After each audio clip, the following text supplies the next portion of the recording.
Hi everyone, thank you for coming back to my channel.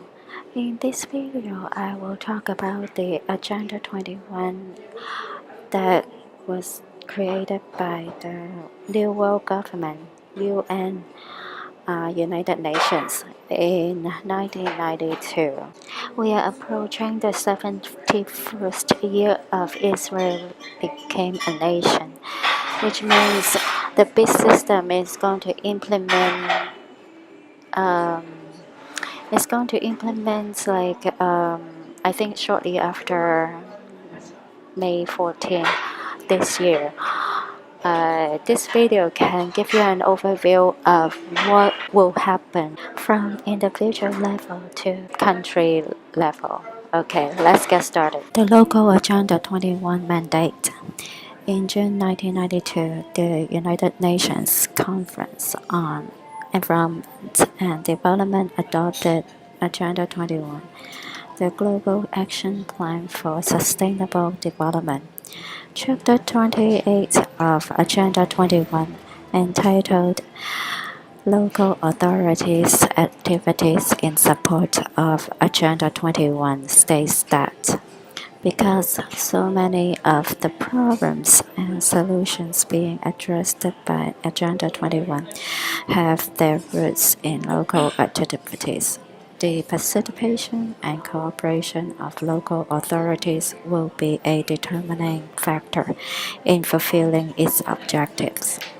Local authorities construct, operate, and maintain economic, social, and environmental infrastructure, oversee planning processes, establish local environmental policies and regulations, and assist in implementing national and subnational environmental policies. As the level of governance closest to the people, they play a vital role in educating, mobilizing. The approaches presented in this guide are being tested and evaluated by hundreds of local environments throughout the world.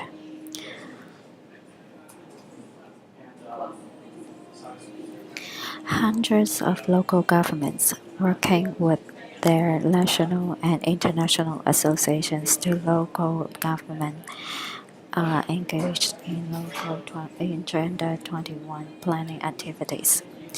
National campaigns for local Agenda 21 exist in Brazil, Colombia, Finland, Sweden, Denmark, Germany, the United Kingdom, Netherlands, China, Japan, Australia, and New Zealand. The European Sustainable Cities and Towns campaign was created in 1994 to assist European local governments to establish local Agenda 21 processes in their communities.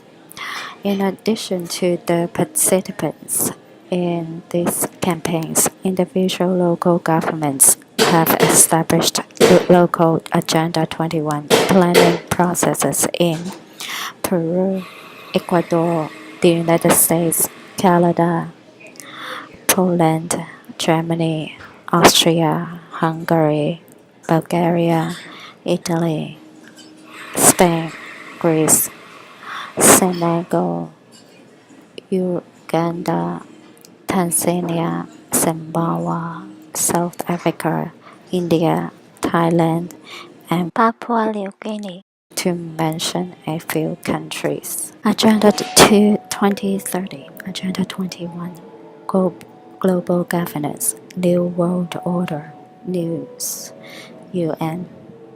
What you need to know about the UN Agenda 21 plan in New Zealand, July 26, 2017. The vast majority of New Zealanders and the world in general are so distracted by day-to-day busyness, reality television, and sports that most are obvious oblivious to the socialism creeping in at the local level through Agenda 21. Effective execution of Agenda 21 will require a profound reorientation of all human society. Unlike anything the world has ever experienced, a major shift in the priorities of both governments and individuals, and an unprecedented redeployment of human and financial resources. This shift would demand that a concern for the environmental consequences of every human action be integrated into individual and collective decision making at every level. Excerpt UN Agenda 21. So, my previous video discuss or called mind control is the hive mind, which is collective decision making, collective thinking. They are using it at the government, world government level right now, the hive mind, or called mind control technique. New Zealanders need to know that although the information presented and documents reviewed are mostly originating from the United States, this is a global plan that is already starting to be implemented here in New Zealand. Hamilton City has been chosen as an experimental model city for the Agenda 21 program. New Zealand is officially an Agenda 21 country and also evidenced by the random push towards national cycleways, which in fact make sense under the requirements of Agenda 21 in moving people away from using cars. For an excellent and relatively brief overview of the impacts of Agenda 21 for you, and some key signs of its implementation that you will recognize yourself once you are aware of them. The history and origins of Agenda 21. Agenda 21 was the main outcome of the United Nations Earth Summit held in Rio de Janeiro in 1992. Agenda 21 outlines in detail the UN's vision for a centrally managed global society. This contract binds governments around the world to the United Nations plan for controlling the way we live, eat, learn, move, and communicate, all under the noble banner of saving the earth. If fully implemented, Agenda 21 would have the government involved in every aspect of life of every human on Earth. Interestingly, in April 1991, 14 months before Earth Summit, Prince Charles held a private two-day international conference aboard the Royal Yacht Britannia, moored off the coast of Brazil. His goal was to bring together key international figures in an attempt to achieve a degree of harmony between the various countries that would gather at the summit. Al Gore was present, along with senior officials from the United Nations and the World Bank. At the summit, 179 nations officially signed Agenda 21, and many more have followed since. Nearly 12,000 local and federal authorities have legally committed themselves to the agenda. In practice, this means that all their plans and policies must begin with an assessment of how the plan or policy meets the requirements of Agenda 21, and no plans or policies are allowed to contradict any part of the agenda. Local authorities are audited by UN inspectors, and the results of the audits are placed on the UN website. You can see how many local authorities in your country were bound by Agenda 21 in year 2001 here. The number of the number has increased significantly since then. It is easy to overlook local government since people are saturated with too much information in the internet age. Compounding this is the fact that Agenda 21 is a dual topic, and it becomes understandable how it has been able to fly mostly under the radar since 1992, slowly working its way into our cities and countries.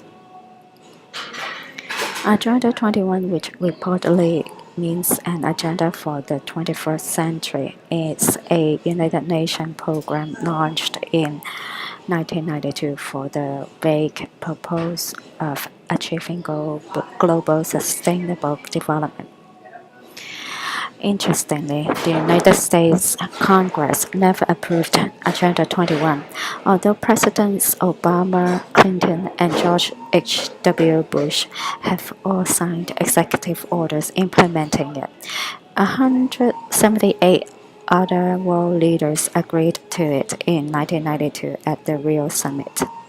Since then, the United Nations has mostly bypassed national governments, using Agendas 21's International Council of Local Environmental Initiatives (ICLEI) to make agreements directly with local governments. ICLEI's U.S. presence has grown to include agreements with over 600 cities, towns, and counties here, which are now copying the land use plans described in Agenda 21. Some conservatives are trying to attract attention to Agenda 21 by labeling it a secret conspiracy to create a one world government. While that will wake some people up, it will turn off others. It does not matter whether it is a conspiracy or not. There are people on the left side of the political spectrum who may even believe they have good intentions, working together to spread their vision for society worldwide. Whether they meet in dark rooms or openly in public meetings is irrelevant. They are having great success convincing local governments in the United States to adopt their socialist and extreme environmentalist programs under the guise of feel-good buzzwords. Left-wing billionaire George Soros' Open Society has provided $2,147,415 to ICLEI. Van Jones Green for All and the Ties Foundation's Apollo Alliance are also reportedly ICLEI contributors. Agenda 21 ostensibly seeks to promote sustainability, the latest revisionist word for environmentalism, since Americans have learned too many negative things about environmentalism. Sustainability is an amorphous concept that can be interpreted to an extreme degree that would regulate and restrict many parts of our lives.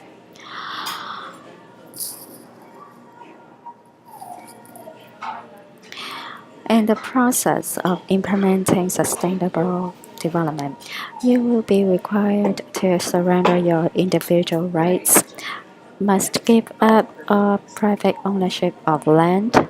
The environment will be used simply as the means to promote a political agenda.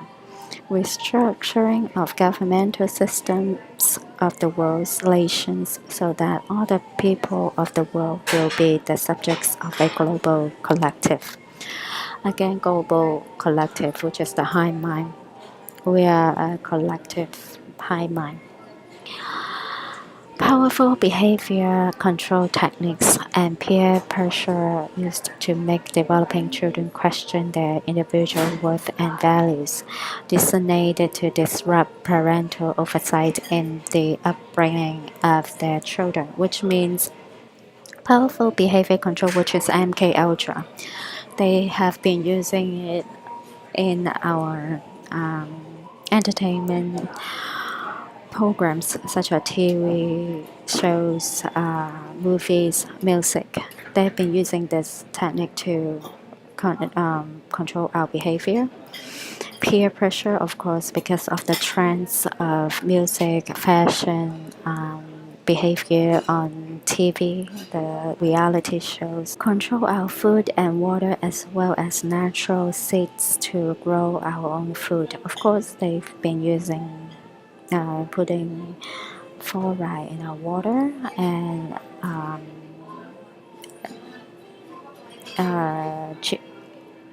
bioengineering our food. So technically, we don't have any natural seeds or natural food ever since I think in the early 90s. We've been eating genetic modified food, like for example, our fruits, oranges, apples. There is no seeds in our fruits, so that's already genetic engineered.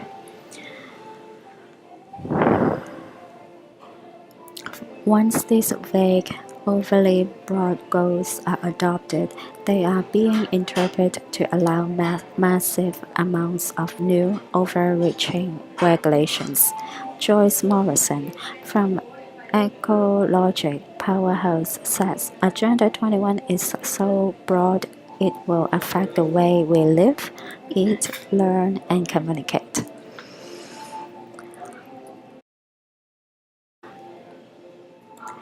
Regulation would severely limit water, electricity, and transportation, even deny human access to our most treasured wilderness areas. It would monitor all lands and people. No one would be free from the watchful eye of the new global tracking and information system. Even one of the authors of Agenda 21 has admitted that it calls for specific changes in the activities of all people.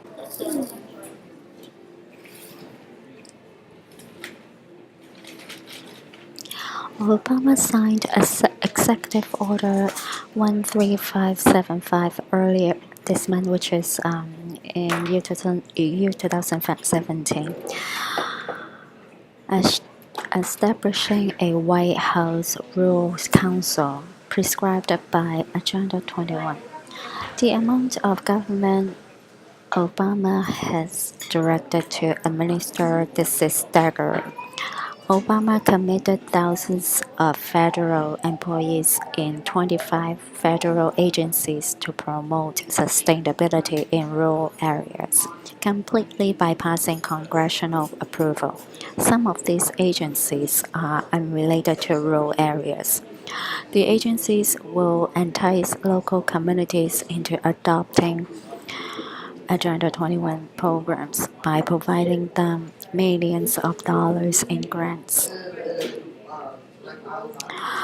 It establishes unchecked federal control into rural America in education, food supply, land use, water use, recreation, property, energy, and the lives of 16% of the United States population. Okay, I want to share this.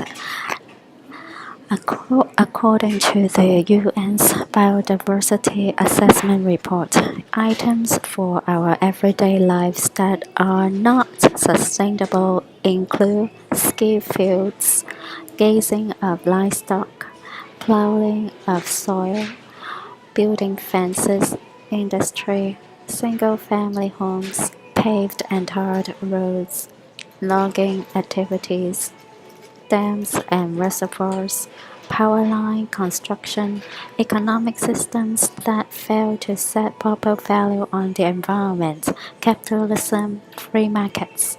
That is just unbelievable. Social equality. According to a sustainabilist doctrine, it is a social injustice for some to have prosperity if others do not. It is a social injustice to keep our borders closed. In other words, for social justice is socialism or Marxism. Karl Marx was the first to coin the phrase social justice. Remember this, guys?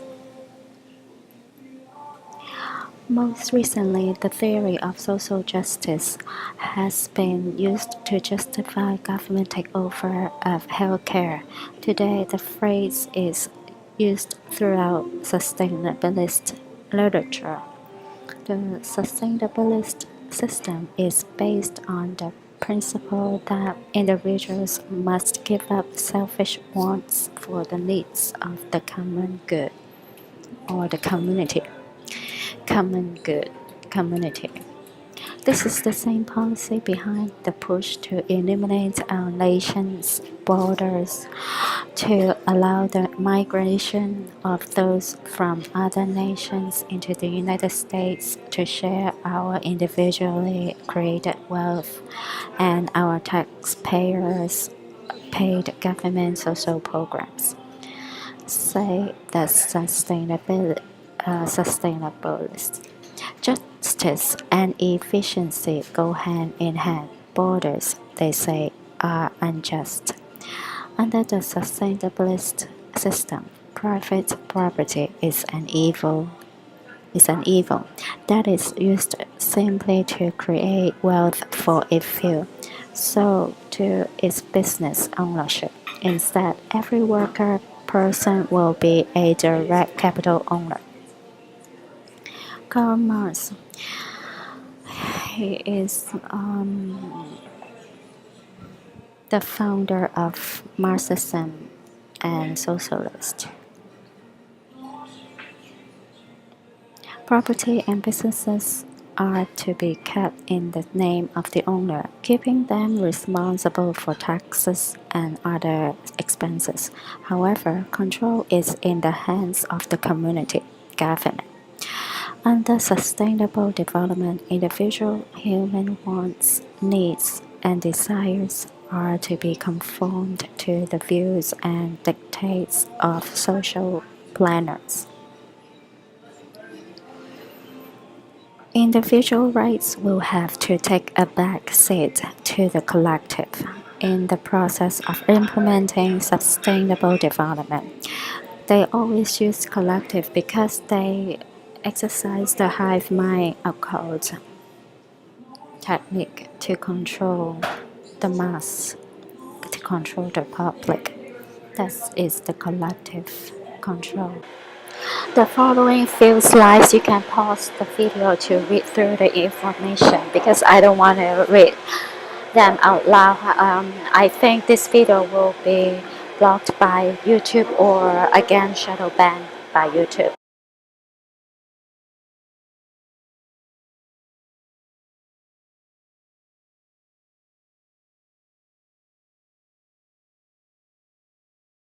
Okay, I have just gone over the structure of the one world order, one world government.